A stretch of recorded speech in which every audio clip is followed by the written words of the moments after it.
खुशहाल किसान हो, शक्तिशाली जवान हो, ज्ञान विज्ञान से हमारी खास पहचान हो, आतंकी नाग पालने की खत्म हो प्रथा, जहां मिले वहीं फन कुचलने का विधान हो, जहां मिले वहीं फन कुचलने का विधान हो।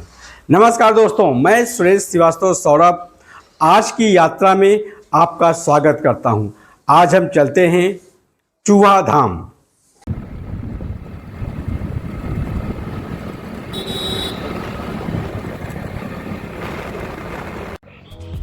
पन्ना से जब हम पहाड़ी खेरा रोड चलते हैं, 8 किलोमीटर चलने के बाद ये रास्ता बाईं ओर मुड़ता है। इसी रास्ते से हम पहुंचेंगे चूहा धाम। पट्टी बजरिया के बाद 2.5-3 किलोमीटर कच्ची सड़क है।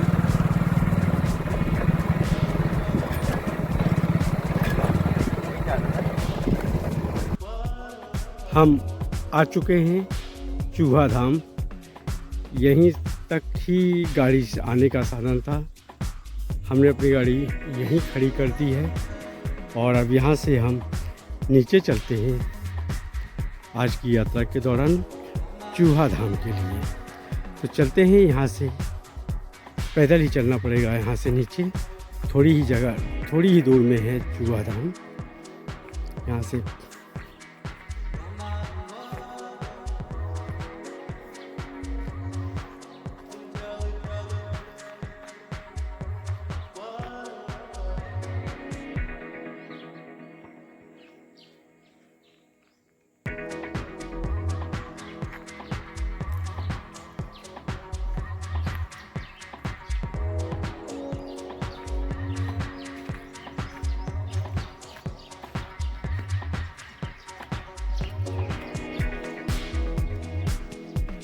बहुत ही सुंदर स्थल है जहाँ हम लाए हैं। आपको भी आनंद की अनुभूति होगी पूरा वीडियो जब आप देखेंगे।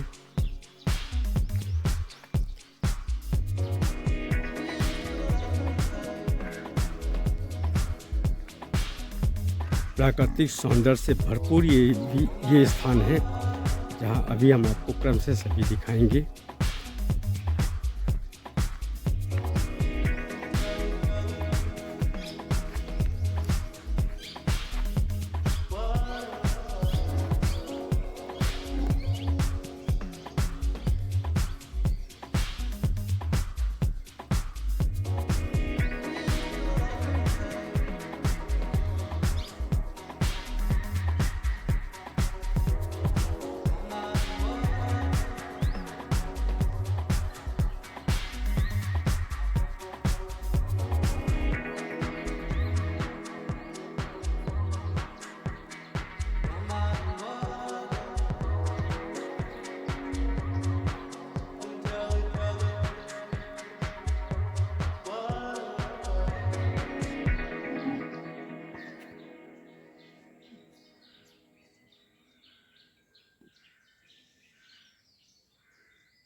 ये जैसे गौवे यहाँ पानी पी रही हैं, ऐसे ही बताया जाता है कि यहाँ शेर भी आता है, पानी पीता है और घूम फिर करके चला जाता है। मंदिर जो भी आते हैं चूहा धाम, उनकी कोई क्षति नहीं करता है वो, क्योंकि ये पूरा जंगली क्षेत्र है, जंगली जानवर भी खूब पाए जाते हैं। और ये हम मई में आए हुए हैं। मई में भी यहाँ पर्याप्त पानी है। जब यहाँ वर्षा के समय ये जहाँ हम खड़े हैं ये पूरा पानी से भरा रहता है और यहाँ बहुत दूर से भी लोग आते हैं पिकनिक बनाने, क्योंकि स्थान सचमुच बहुत रमणीय है प्राकृतिक सौंदर्य के हिसाब से। धार्मिक तो है ही, धार्मिक दृष्टि से अभी हम महाराज जी से बात जानकारियाँ पूरी लेंगे। यहाँ पिकनिक मनाने भी लोग आते हैं। बहुत ही बेहतरीन पर्यटक स्थल है। चूँकि पन्ना से थोड़ा दूर है, रास्ता भी उतना सुगम नहीं है, फिर भी आने के बाद सारी थकान दूर होती है, मन में प्रसन्नता होती है। चूहा धाम में चूँकि महाराज जी से हम मिल चुके हैं, परंतु उनके कुछ अपने नियम हैं, उनकी अपनी साधना है, जिसके अंतर्गत हम उनका चेहरा नहीं दिखा सकते हैं। हाँ, वो हमको जानकारी दे रहे हैं, हम हृदय से उनके आभारी हैं। आइए महाराज जी, सीताराम। चलते हैं यहाँ महाराज जी की हमको जानकारियाँ जो उपलब्ध करा रहे हैं, आपको सीधे हम जो जानकारियाँ उपलब्ध कराते हैं। ये देखिए महाराज जी, ये महाराज बालाजी सरकार, ये बालाजी सरकार है चूहा धाम की। और ये दक्षिण मुखी है सर कि महाराज जी की पश्चिम मुखी हनुमान जी। आप भी दर्शन कीजिए। और क्रम से हम महाराज जी के साथ अभी आपको जानकारी दे रहे हैं। जैसे हम नीचे आते हैं तो सबसे पहले ये हमें चूहा धाम का के हनुमान जी के दर्शन होते हैं। देवाधिदेव महादेव भगवान शिव का ये स्थान। महाराज जी, इसके स्थान के बारे में कुछ जानकारी दीजिए। ये पुराना स्थान है, हजारों साल प्राचीन स्थान है। पुरानी मूर्तियां हैं और मूर्तियां थी खंडित हो गई, कुछ चोरी भी चली गई हैं और साक्षात विराजमान है, मनोकामना पूर्ण करते हैं। ये हनुमान जी के मंदिर के बाद देवों के देव महादेव भगवान शिव जी का स्थान। अब चलते हैं अगले स्थान पे। ये है महाराज जी ने बताया। हाँ, सन्यासी महाराज हैं। यहीं से, इन्हीं के नीचे से ये कुंड की धारा निकली है। आपके पन्ना जिले में हम तो ये जानते हैं कि साक्षात माँ नर्मदा विराजमान। तो चलिए, ये सन्यासी बाबा के नीचे से जो कुंड गया है, हम वहाँ आपको लेके चल रहे हैं। ये सन्यासी बाबा का स्थान है और यहीं से, इन्हीं के नीचे से कुंड चलता है, जो यहाँ से होते हुए यहाँ लुपम भी रखा हुआ है रास्ते में। और आगे बढ़ते हैं हम। सन्यासी बाबा के नीचे से निकला हुआ कुंड और यहाँ से ऐसे आता है। ये कुंड, पहला कुंड है, यहाँ पर है। ये यहाँ आप ध्यान से देखिए, ये जड़ों के नीचे से ये जलधारा इधर आती हुई सन्यासी बाबा के नीचे से आया। इस जल को पीने से बीमारियां भी ठीक होती हैं। जैसा कि महाराज जी ने बताया कि इस जल के पीने से बहुत सी बीमारियां ठीक होती हैं। कैंसर हैं और भी चर्म रोग हैं। अच्छा, ब्लड कैंसर, चर्म रोग, ये सब इस पानी के पीने से ठीक होती हैं। बहुत दूर तक जाता है। हाँ, ये चूँकि जड़ी बूटियाँ पहाड़ों में होती हैं, उन्हीं का यह प्रभु का चमत्कार कहेंगे कि ये जल पीने। और यही यहाँ आप कुंड का स्वरूप देख रहे हैं। इसी को आगे जो गिरता है, हम वहाँ आपको ले चलते हैं। ये आपने देखा, सन्यासी बाबा के स्थान से प्रकट होती है वो धारा, वहाँ से आगे कुंड आता है। कुंड के बाद ये वो स्थल है जिसे लोग गोमुख भी बोलते हैं। यहाँ से अभी हम मई में यहाँ खड़े हुए हैं। यहाँ 12 महीना इस तरह की धारा नीचे गिरती है। महाराज जी, इसका नाम क्या रखा गया है? वहाँ का सीताधार। ये सीताधार कहलाती हैं। भगवान राम जब यहाँ से निकले थे सारंग धाम होते हुए, तो यहाँ से निकले हैं, तो इसी समय से सीताधार पड़ता है और भी है आगे लक्ष्मण घाट में। तो अभी यहाँ स्नान किया जाता है। स्नान करने से भी आदि बीमारियों से कम हो जाती है। जैसे चमत्कार है, हम तो माँ नर्मदा मानते हैं उनको कि साक्षात नर्मदा जी विराजमान है यहाँ पे। उन्हीं के दर्शन मात्र से अग्नि की बीमारियाँ वो सब ठीक हो जाती हैं। तो ये सीताकुंड कहा जाता है। महाराज जी का कहना है कि माँ नर्मदा साक्षात्कार यहाँ विराजमान है। यहाँ कि जल से, स्नान से, पीने से असाध्य बीमारियां भी ठीक होती हैं।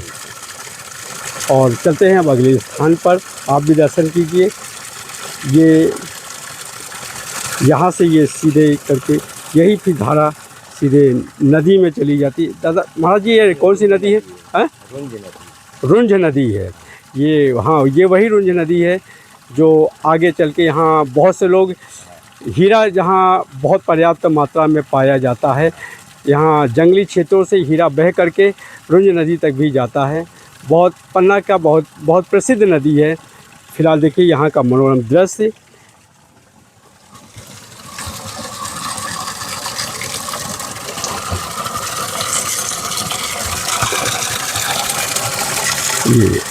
ये धारा रुंज नदी को और प्रबल बनाती है, ऐसा हम कह सकते हैं, मान सकते हैं।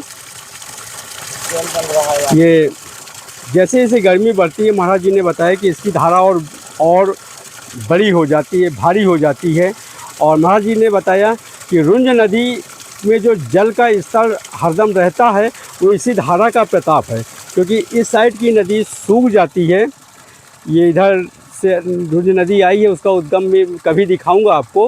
वो धारा सूख जाती है वहाँ से, वहाँ सूखी रहती है। मगर ये जो सीता कुंड की ये धार है, ये जो है हरदम रुंज नदी को ये जल प्रवाह करने में सहयोगी होती है।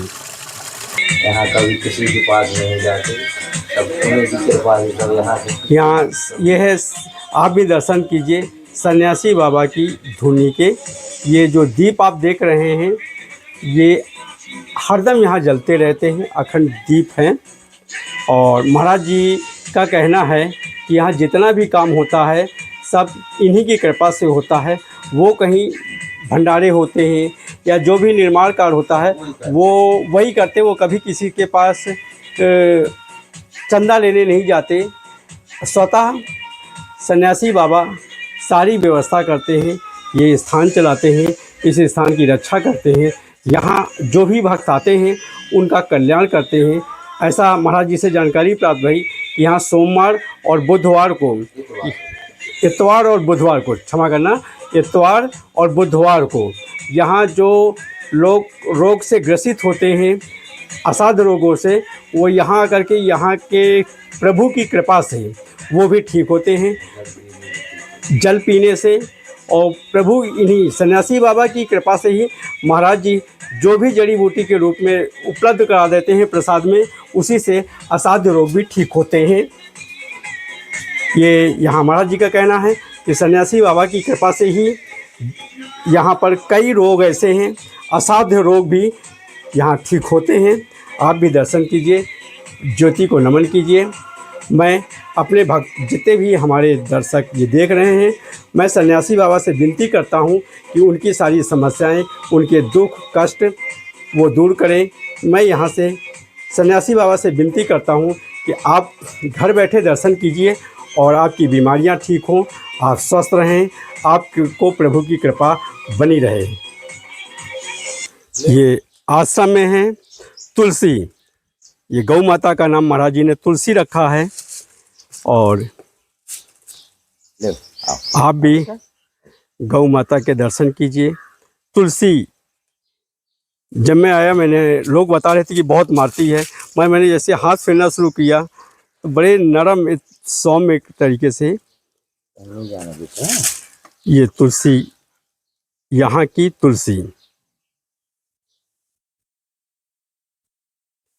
आप देखिए यहाँ का पूरा प्राकृतिक दृश्य, हरा भरा। यहाँ महाराज जी ने बताया यहाँ बहुत से, ये जो आप चट्टान देख रहे हैं, यहाँ 150-200 झुंड मयूर का आता है शाम को। यहाँ जंगली जानवर भी आते हैं, यहाँ लोग पिकनिक मनाने भी आते हैं। अब अपनी अपनी आस्था है, कोई मनोरंजन के तौर से आता है तो कोई धार्मिक स्थल में प्रभु के दर्शन करके एक जीवन को सार्थक बनाने आता है। सबकी अपनी अपनी जीने की स्टाइल होती है।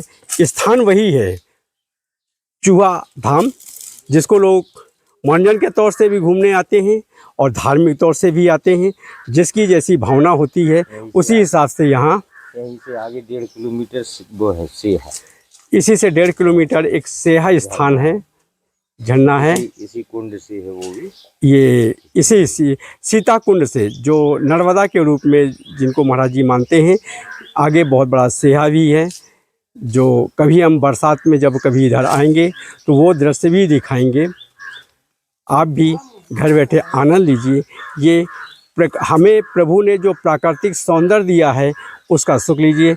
यहाँ इतना शांत वातावरण है कि यहाँ आने पे मन को शांति मिलती है, अंदर से एक आनंद की अनुभूति होती है। और ये चूँकि तपोभूमि है, तपोभूमि होने के का एक अपना असर होता है, अपना प्रभाव होता है। जब भी तपोभूमि पर हम बैठते हैं, कुछ पल के लिए ही सही, दुनिया के सारे आडंबर, सारे उससे दूर होकर के, तो बहुत कुछ वो ज्ञान मिलता है जो व्यक्ति जब इस धरती में आया है और उसका लक्ष्य क्या है वो उसका भी बोध कराता है। महाराज जी के साथ हम, महाराज जी यहाँ आगे कौन सा है? आगे बड़ा देव है, बड़ा देव के दर्शन कराएंगे, कुंवारी माता है, और आदिकुमारी माता के भी दर्शन कराते हैं। और लक्ष्मण कुंड चूँकि बहुत दूर है, अंदर है जंगल में, तो वहाँ फिर भविष्य में कभी आपको दिखाएंगे। चलते हैं महाराज जी के साथ अगले स्थान पे। चूहा धाम के पास आदिकुमारी माता का मंदिर, और महाराज जी बता रहे हैं यहाँ के बारे में कुछ और। हाँ, ये यहाँ पे पहले बसीगत थी, हजारों साल पहले, तो पुराने प्राचीन स्थान है। अपने चूहा से जुड़े हुए एक ही खेरे में है ये। और आगे चल के बड़ा देव स्थान है, 5 पांडव हैं, सूर्य हैं, सब हैं वहाँ पे, बीच नदी में पत्थरों में अंकित हैं। और बढ़िया स्थान है, और सब मनोकामना पूर्ण करती हैं जो भी भक्त आते हैं, जो मानता है। चलिए अब आदिकुमारी के साथ चलते हैं अगले स्थान पे। बड़ा देव स्थान चूहा धाम में ये जो रुंज नदी है, देखिए यहाँ सूखी हुई है, मगर वहाँ सीता कुंड से वो नदी आगे हरदम उसमें जल रहता है। यहाँ फिलहाल हम मई में आए हैं, यहाँ सूखा है। और हम आपको यहाँ ईश्वर को नमन कीजिए, बहुत ही विचित्र चीज़ दिखाने जा रहे हैं। ये देखिए, ये महाराज जी ही ज़्यादा बेहतर बता पाएंगे। मैं महाराज जी से निवेदन करता हूँ कि वो आपको ये यहाँ के बारे में जानकारी दें। हाँ महाराज जी, यहाँ कहाँ क्या बताया आपने? ये बड़ा देव स्थान नहीं, ये यहाँ पर ये भोलेनाथ की मूर्ति है। हाँ, इसको ये मानते हैं कि ये 5 पांडव हैं, लोग बताते हैं, लेकिन प्राचीन है, किसी ने नहीं देखा कब का है। ये यहाँ की चंद्रमा है, ये सूर्य है, चंद्रमा सूर्य, भोलेनाथ है, भोलेनाथ है, और वहाँ के पूजन करने वाले जो बच्चे हैं। हाँ, ये और इसके बाद आप यहाँ पर ये चट्टान है, ये चट्टान में कुछ ये भाषा भी कुछ लिखी हुई है जो नहीं समझ में आती है। इसमें भी बहुत सी अलग अलग कहानियाँ हैं। जैसे लोगों को कहना था कि यहाँ 5 गांव थे, उनका यहाँ पर कुछ से कुछ संबंध है, परंतु वो गांव चूँकि वो भोले बाबा के ही गांव थे, वो आज मिट चुके हैं 5 गांव। और यहाँ पर आप एक और महाराज जी ने हमें ये चीज़ दिखाई। यहाँ देखिए, गऊ के खुर, व्यक्ति के पंजे, पत्थरों पे ही, यहाँ पत्थरों पे ही वो निशान अंकित हैं। जैसे चित्रकूट में हम देखते हैं, ये देखिए, ये पैर के निशान, ये पूरे यहाँ ये क्षेत्र में ऐसी कई दृश्य, जैसे आप चित्रकूट में देखते हैं जहाँ भगवान राम और भरत मिले थे, वो चट्टान पे आज भी उनके पदचिन्ह अंकित हैं। उसी तरह यहाँ देखिए, यहाँ भी बहुत से रामायण काल में भगवान राम यहीं से निकले हैं। महाराज जी का कहना है रामायण काल में भी भगवान यहीं से निकले हैं। ये अगर हम बरसात में आते तो शायद हम आपको ये चट्टान पे जो शंकर जी और पांडव का दृश्य दिखाया, ये नहीं दिखा पाते। डूबा रहता है पानी, ये पूरा पानी में डूबा रहता है। इसी समय हमने आपको दर्शन कराए। अब चलते हैं अगले स्थान पे। पुनः दर्शन कीजिए ये भोले बाबा का स्थान जो बरसात में डूब जाता है। देखिए, यहाँ सिर्फ 2-3 महीने के लिए दर्शन करते हैं हम। आपने महाराज जी ने अभी आपको चंद्र का दिखाया, सूर्य का दिखाया, और ये पूरी यहाँ की बात जानकारी दी। ये सिर्फ 2-3 महीना ही इनके दर्शन हो पाते हैं। बाकी जब ये रुंझ नदी जब उफान पे होती है तो ये जल के अंदर ही रहते हैं। तो आप भी दर्शन कीजिए भोले बाबा और 5 पांडव। ये गाय की खुर है। ये देखिए गाय के खुर, गाय का खुर कितना स्पष्ट दिख रहा है। गाय के खुर चट्टान पे, और ये किसी बच्चे का पैर है। ये गायों के खुर अद्भुत है। चट्टान के बीच में ये निशानी, ये इंसानों के पैरों के निशान चट्टान पे। गायों की खुर ये देखिए साफ स्पष्ट है बिल्कुल। ये गाय का खुर, ये भी जानवर हिरन बकरी गाय सभी जितने भी जानवर यहाँ ये प्राकृतिक हैं। सब ये प्राकृतिक है। चट्टानों पे इस तरह जानवरों के पैरों के निशान दिखना,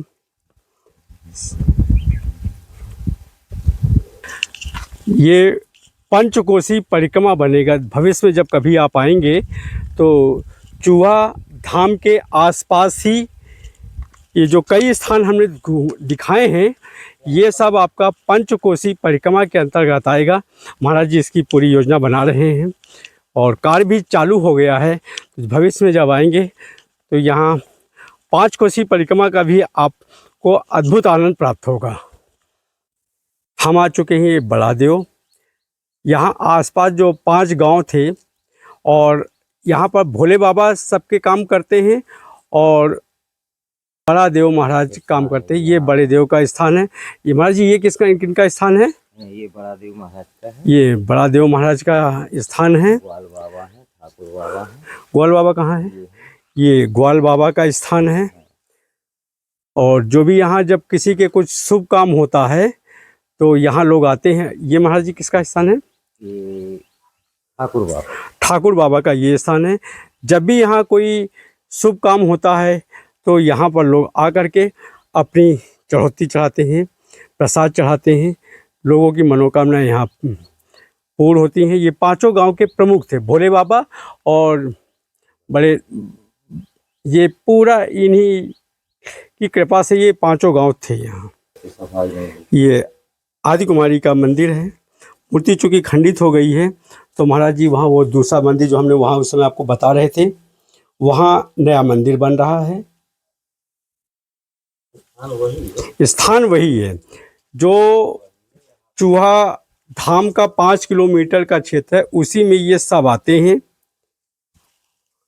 उसी में ये पूरा क्षेत्र आता है, उसी के अंतर्गत ये स्थान भी है। ये पहले यहाँ चौतरा रहा होगा महाराज जी ना? हाँ, सब टूट गए हैं तो। अब ये जो 5 कोसी परिक्रमा आपकी बन रही है, इसमें ये सब प्राचीन स्थान है, प्राचीन मूर्तियाँ। ये देखिए प्राचीन मूर्ति।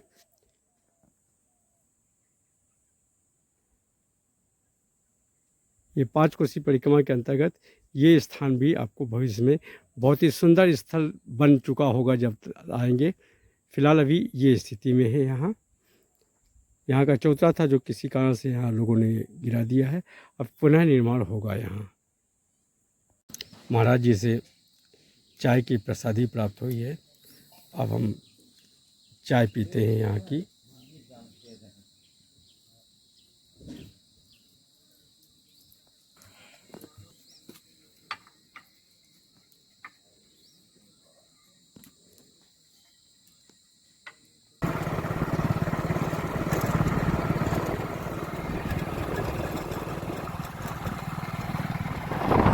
आज की यात्रा को हम यहीं विराम देते हैं। अभी तक जो दर्शक हमसे जुड़े हैं उनका मैं हृदय से आभारी हूँ। आपसे मिलते हैं फिर अगली यात्रा में।